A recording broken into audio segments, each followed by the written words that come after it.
seem out of reach. This stranglehold on the industry enables the government to comfortably sustain its self-serving regime, using its revenues to fund extensive security and propaganda efforts that effectively suppress any meaningful opposition.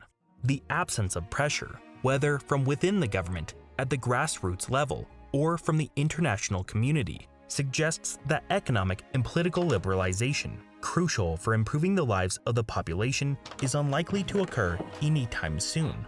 Thus, it appears Turkmenistan is poised to remain one of the world's last totalitarian regimes, possibly even the last. Don't miss out on War Thunder, the definitive vehicle combat experience, on PC, PlayStation 4 and 5, and Xbox One and Xbox Series X and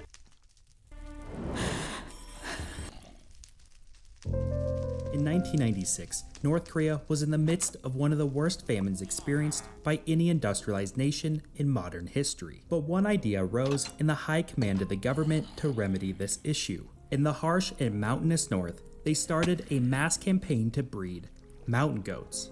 Flush with the shrubs they graze upon, it seemed like the perfect way to procure more food for the region. Within 2 years, the goat population tripled.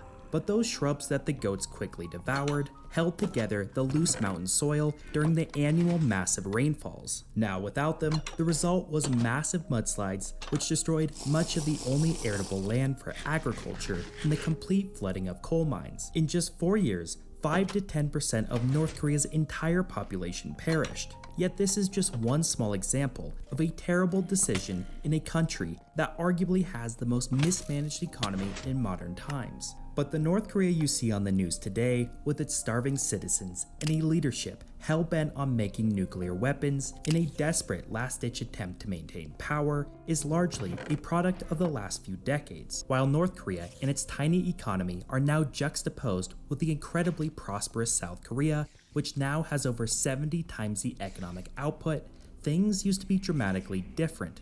In fact, for decades, it was the North who maintained a political, economic, technological, and military superiority over the South. North Korea for a time was so much better off that it once was pointed to as a shining example of communism in the developing world. And for a brief moment, it was the most industrialized and advanced Asian society. From the quote-unquote ideal socialist state to the worst place to live in the world, this is a story of how North Korea became so incredibly poor.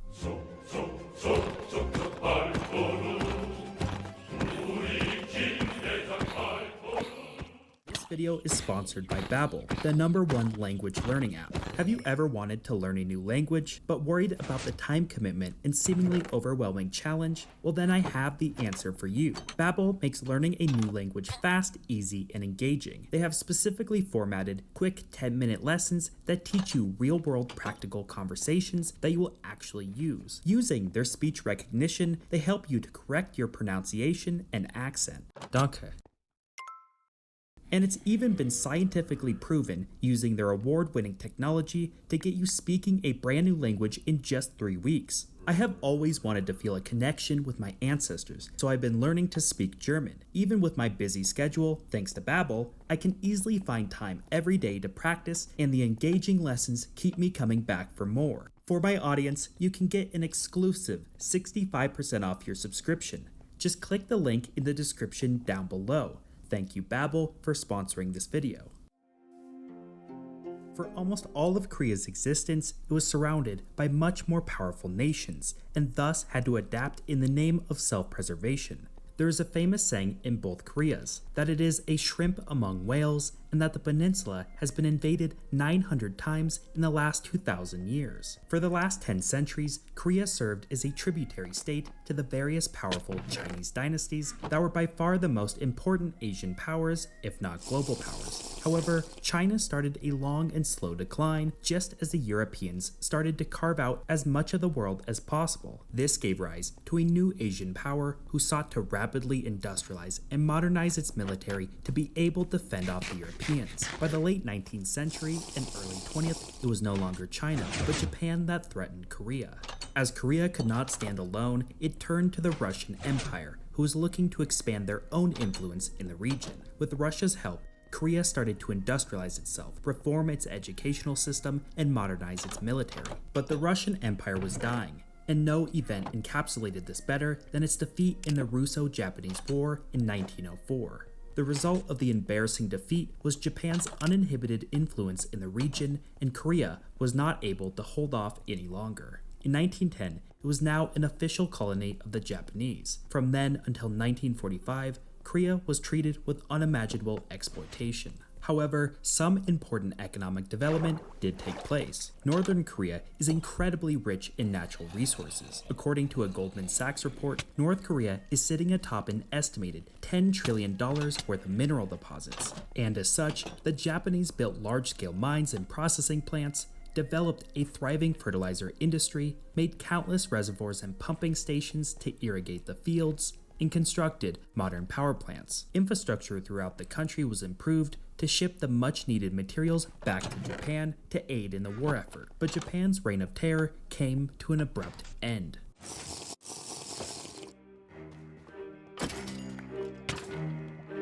In the very last months of the Second World War, 1.5 million Russian troops launched a lightning invasion into Manchuria in an effort to snatch up as much land as possible before the capitulation of the Japanese Empire. At the same time, Hiroshima and Nagasaki were erased by the Americans. Weeks later, the largest war in human history was over, but immediately the stage was set for a new, much longer spanning conflict. Much like the occupation of Germany after the war, Korea was split in half and now existed under polar opposite political ideologies. Their new border then became the new front line of the Cold War.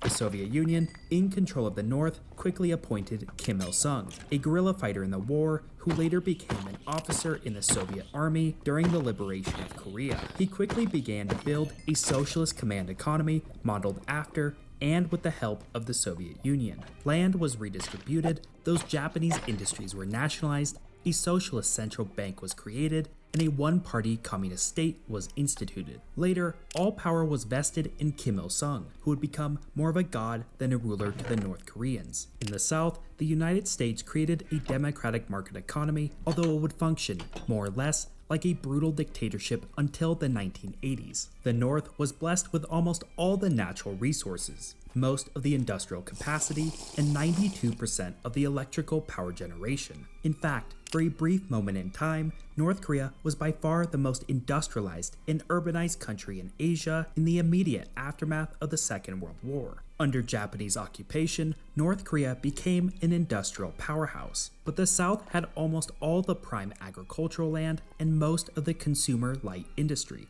The Japanese had made the South into the breadbasket to feed its war efforts. North Korea all of a sudden did not have enough farmlands to feed its people. Faced with its immediate industrial upper hand, but its scarcity of food, and the worry that the South, being backed by the largest economy on Earth, would catch up quickly, Kim Il-sung, combined with the support of the Soviets and later the Chinese, launched an invasion in 1950.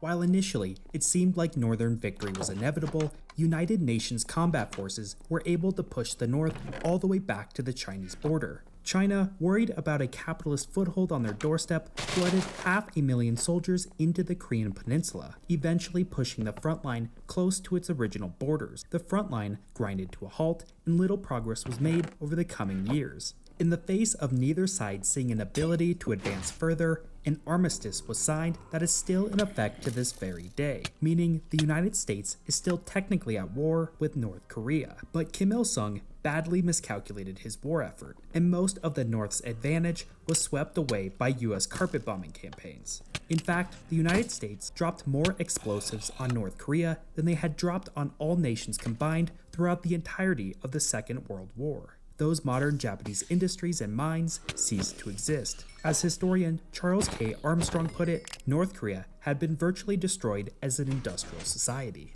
In the aftermath, Kim set out to finalize the transition into a complete command economy. All farmland and all private property was taken by the state. Markets were outlawed, and almost all freedoms were curtailed. Of course, except for those in the ruling class. From then on, all prices and all goods, all funds, and all jobs were to be dictated by the government, exactly the same as in the Soviet Union. But this was even an impossible task for the Soviets to do efficiently, and even more so for the less technologically advanced North Koreans. To make matters even worse, under Japanese occupation, no native Koreans held significant administration positions, meaning there was a severe lack of experience and no real way to produce accurate economic statistics. So when a socialist government was now tasked with deciding every single aspect of the entire economy, there was no hope of it working. How do you know how much steel you can produce if you don't know how much iron is being made, how much coal is being transported to factories, and how many workers you have at your disposal? How do you know what to price food if you have no idea how many hungry mouths there are to feed or how productive your farmlands are? Despite this, North Korea, to the surprise of the world, would enter its economic golden age.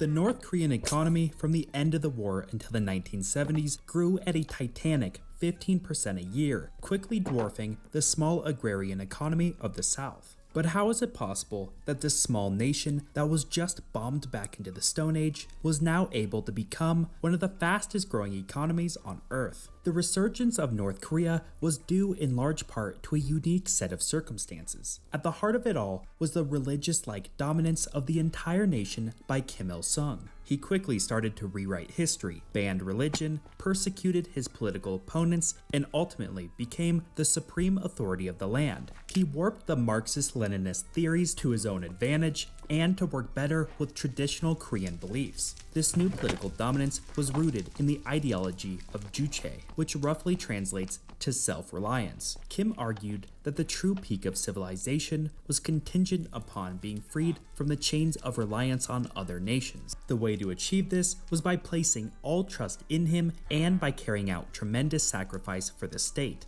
The ideology heavily borrowed from Korean Confucianism with concepts of hierarchy as the basis of order and social harmony.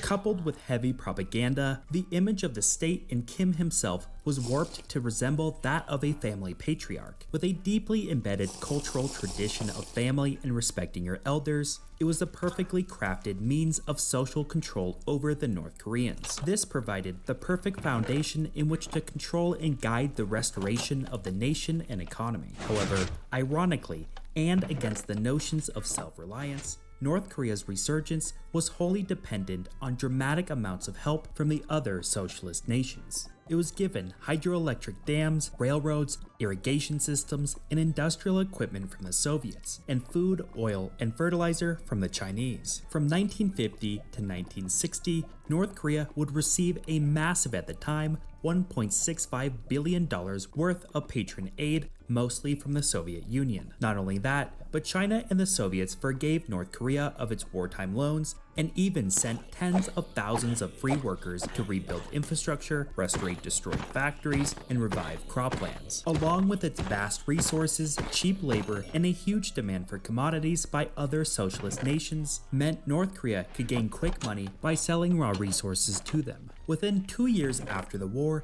the economy was larger than it had ever been before, and by the 1960s, it was producing exponentially more of everything than South Korea, who was just starting to build their own heavy industry. But how and why did North Korea receive so much economic aid? Kim was able to walk into Stalin's office, provide a huge list of economic needs, which Stalin would often accept. But why? Initially, it was quite simple. Korea was a microcosm of the much larger Cold War. The Soviets and Chinese did not want a strong, prosperous, and united capitalist Korea on their doorstep. And they also wanted to send a message to other potential socialist nations that they would be looked after by the communist world. But well into North Korea being rejuvenated and strong enough to fend for itself, the aid just kept coming. This was due in large part to the souring relations between the Soviet Union and China. After Stalin's death in 1953, the next in line, Nikita Khrushchev, took on de-Stalinization reforms which angered and threatened China's leader, Mao Zedong. From there, both competed to be the champion for the developing socialist world, and thus both could not afford to lose North Korea as an ally. Kim was then able to teeter back and forth between the two when aid was offered, and thus preferential trade deals, free capital and resources, and access to equipment and technology kept on flooding in. North Korea was able to thrive economically because it was constantly being stimulated by socialist competition, and Kim's fierce iron grip politically meant he could carry out rapid industrialization and militarization of the whole country. But North Korea's unprecedented growth hid the abhorrent structural flaws and catastrophic economic decisions that would lead to it eventually becoming the worst place to live in the world.